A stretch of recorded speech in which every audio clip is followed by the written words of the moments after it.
आप सभी को दुर्गा अष्टमी की हार्दिक शुभकामनाएं। दोस्तों, आज के दिन माँ दुर्गा की 8वें स्वरूप महागौरी की पूजा अर्चना करना अत्यंत ही शुभ फलदायी माना जाता है।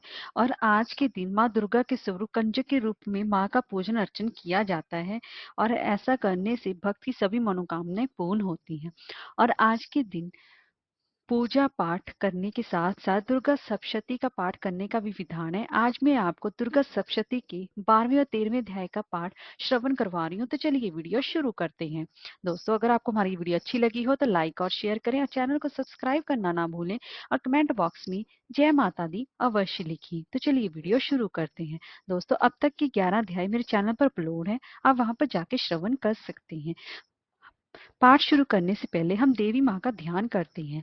मैं 3 नेत्रों वाली उस दुर्गा देवी का ध्यान करती हूँ। उनके श्री अंगों की प्रभा बिजली के समान है। वे सिंह के कंधे पर बैठी हुई भयंकर प्रतीत होती हैं। हाथों में तलवार और ढाल लिए अनेक कन्याएं उनकी सेवा में खड़ी हैं। वे अपने हाथों में चक्र, गदा, तलवार, ढाल, बाण, धनुष, पाश और तर्जनी मुद्रा धारण किए हैं। उनका स्वरूप अग्नि में है तथा वे माथे पर चंद्रमा का मुकुट धारण करती हैं। देवी बोली, देवताओं, जो एकाग्रचित होकर प्रतिदिन इन स्तुतियों से मेरा सत्वन करेगा, उनकी सारी बाधा मैं निश्चय ही दूर कर दूंगी। जो मधु कैटभ का नाश, महिषासुर का वध तथा शुंभ निशुंभ के संहार का प्रसंग सुनेंगे तथा अष्टमी, चतुर्दशी और नवमी को भी एकाग्रचित होकर मेरे उत्तम महात्म का श्रवण करेंगे, उन्हें कोई भी पाप छू नहीं सकेगा। उनके घर में कभी भी दरिद्रता नहीं होगी। और इतना नहीं, उन्हें शत्रु से, लुटेरों से, राजा से, शस्त्र से, अग्नि से तथा जल की राशि से भी कभी भय नहीं होगा। इसलिए सबको एकाग्रचित होकर भक्ति पूर्वक मेरे इस महात्म को सदा ही पढ़ना और सुनना चाहिए। ये परम कल्याणकारी माना गया है। मेरा महात्म महामारी जनित समस्त उपद्रवों तथा आध्यात्मिक आदि तीनों प्रकार के उत्पातों को भी शांत करने वाला है। मेरे जिस मंदिर में प्रतिदिन विधि पूर्वक मेरे इस महात्म का पाठ किया जाता है, उस स्थान को मैं कभी नहीं छोड़ती। वहां मेरा सदा ही सन्निधान बना रहता है। बलिदान, पूजा, होम तथा महोत्सव के अवसरों पर जो कि मेरे चरित्र का पूरा पूरा पाठ और श्रवण करना चाहिए। ऐसा करने पर मनुष्य विधि को जानकर जब बिना जाने भी मेरे लिए जो बलि, पूजा, जो होम आदि करेगा, उसे मैं बड़ी प्रसन्नता के साथ ग्रहण करूंगी। शरत काल में जो वार्षिक महापूजा की जाती है और उस अवसर पर जो मेरे इस महात्म को भक्ति पूर्वक सुनेगा, वह मनुष्य मेरे प्रसाद से सब बाधाओं से मुक्त, धन धान्य व पुत्र से संपन्न होगा। इसमें कुछ भी संदेह नहीं है। मेरे महात्म का श्रवण करने वाले पुरुषों के शत्रु नष्ट हो जाते हैं, उन्हें कल्याण की प्राप्ति होती है और उनका कुल भी आनंदित बना रहता है। मेरे इस पाठ से करने पर बुरे स्वप्न दिखाई देने पर तथा ग्रह जनित भयंकर पीड़ा उपस्थित होने पर मेरे महात्म का श्रवण करना चाहिए। बाल ग्रहों में आक्रांत हुए बालकों के लिए ये महात्म शांति कारक है और इसी के साथ ही ये मेरा महात्म मेरे सामीप्य की प्राप्ति कराने वाला है। सब प्रकार के पुष्प, अर्घ, धूप, दीप, गंध आदि उत्तम सामग्रियों द्वारा पूजन करने से, ब्राह्मणों को भोजन कराने से, होम करने से, प्रतिदिन अभिषेक करने से, नाना प्रकार के अन्य भोगों का अर्पण करने से भी तथा दान देने आदि से भी 1 वर्ष तक जो मेरी आराधना की जाती है, उससे मुझे जितनी प्रसन्नता होती है, उतनी प्रसन्नता मेरे से उत्तम चरित्र का एक बार श्रवण करने मात्र से ही हो जाती है। ये महात्म श्रवण करने पर पापों को हर लेता है, आरोग्य भी प्रदान करता है। इसके श्रवण करने पर मनुष्य को शत्रुओं का भय नहीं होता। वन में, सूने मार्ग में अथवा दावानल गिर जाने पर, निर्जन स्थान में लुटेरों के दाव में पड़ जाने पर या शत्रुओं से पकड़े जाने पर तथा जंगल में सिंह, व्याघ्र या जंगली हाथियों के पीछा करने पर, कुपित राजा के आदेश से वध या बंधन में स्थान ले जाने पर अथवा महासागर नाव पर बैठने के बाद भारी तूफान से नाव के डगमगाने पर, भयंकर युद्ध में शत्रुओं का पहार करने पर, सभी भयानक बाधाओं के स्थिति पर जो मेरे इस चरित्र का स्मरण करता है, वह मनुष्य संकट से मुक्त हो जाता है। मेरे प्रभाव से सिंह आदि हिंसक जंतु भी नष्ट हो जाते हैं। लुटेरे और शत्रु भी मेरे चरित्र का स्मरण करने वाले पुरुष से दूर भागते हैं। ऋषि कहते हैं, जो कहकर प्रचंड महापराक्रम वाली भक्ति चंडिका सब देवताओं के देखते देखते वहीं पर अंतर ध्यान होगी।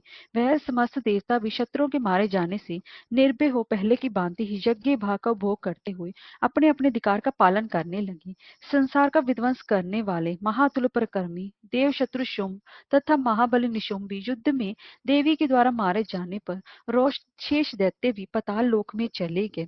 वही इस विश्व को मोहित करती हैं, अतः वही जगत को जन्म देती हैं, और वही प्रार्थना करने पर संतुष्ट हो ज्ञान व समृद्धि भी प्रदान करती हैं। वही समय समय पर महामारी होती हैं, और वही स्वयं अजन्मा होती हुई सृष्टि के रूप में प्रकट होती हैं।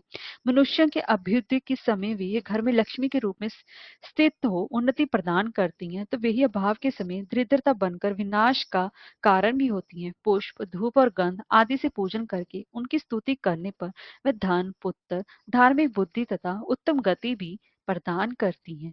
दोस्तों, अब मैं आपको 13वां अध्याय श्रवण करवा रही हूँ। उसके पहले हम ध्यान करते हैं।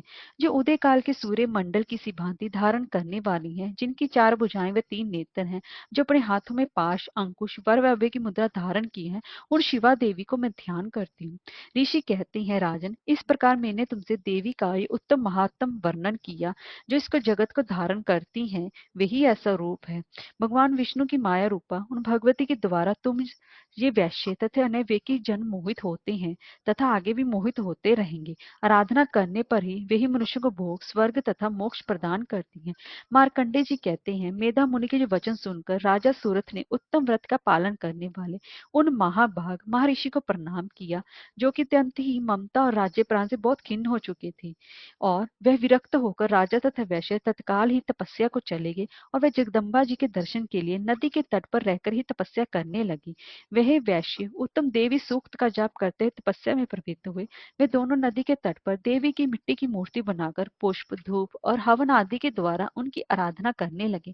उन्होंने पहले तो आहार को धीरे धीरे कम किया, फिर बिल्कुल निराहार रहकर देवी में ही मन लगाए हुए एकाग्रता पूर्वक उनका चिंतन आरंभ किया। वे दोनों अपने शरीर के रक्त से बलि देते हुए लगातार 3 वर्ष तक संयम पूर्वक आराधना करते रहे। इससे पर प्रसन्न होकर जगत को धारण करने वाली चंडिका देवी ने प्रत्यक्ष दर्शन देकर कहा।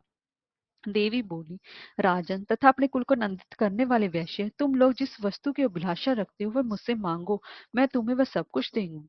तब मार्कंडे जी कहते हैं, तब राजा ने दूसरे जन्म में नष्ट न होने वाला राज्य मांगा, तथा इस जन्म में भी शत्रुओं की सेना को बलपूर्वक नष्ट करके पुनः अपना राज्य प्राप्त कर लेने का वरदान मांगा।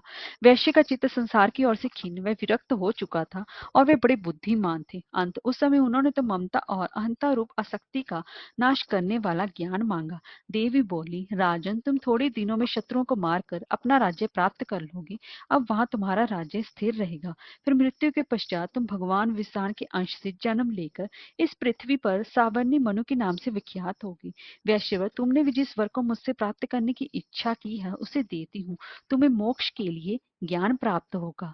मार्कंडे जी कहते हैं, इस प्रकार उन दोनों को मनवांछित वरदान देकर तथा उनके द्वारा भक्ति पूर्वक अपनी स्तुति सुनकर देवी अंबिका तत्काल अंतर ध्यान होगी। इस तरह देवी से वरदान पाकर क्षत्रियों में श्रेष्ठ सुरथ सूर्य से जन्म ले सावर्णी नाम का मनु होंगे। जय माता दी।